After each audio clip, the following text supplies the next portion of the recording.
Best goal celebration ever. അപ്പോൾ ഇതൊരു ഏതോ ഒരു ആഫ്രിക്ക രാജ്യം തോന്നുന്നുട്ടോ, അവിടുത്തെ പിള്ളേരുടെ ഒരു ഗോൾ സെലിബ്രേഷനാണ്. നീ ഇതിൽ കാത്തിരിക്കേണ്ട ഒരു കാര്യം എന്താ വെച്ചാൽ, ഒരു റെഡ് നിക്കറിട്ടൊരു പയ്യൻ വരുന്നുണ്ട്. ഇതാ ആളെത്തിയിട്ടുണ്ട്. മോനെ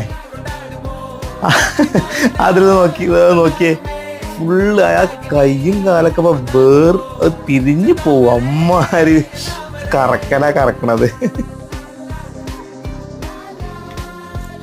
എന്താ വള്ളിച്ചാട്ടൊക്കെ ചാടുണ്ടല്ലോ. ഇത് വരെ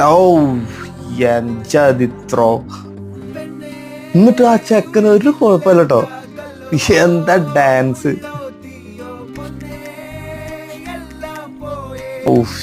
എന്താല്ലേ, ഇങ്ങനത്തെ പിള്ളേരൊക്കെ ആ നാട്ടിൽ ഒക്കെ അധികം ഉണ്ടാവുള്ളൂ കേട്ടോ. കാരണം അവരെ കുറെ വീഡിയോസ്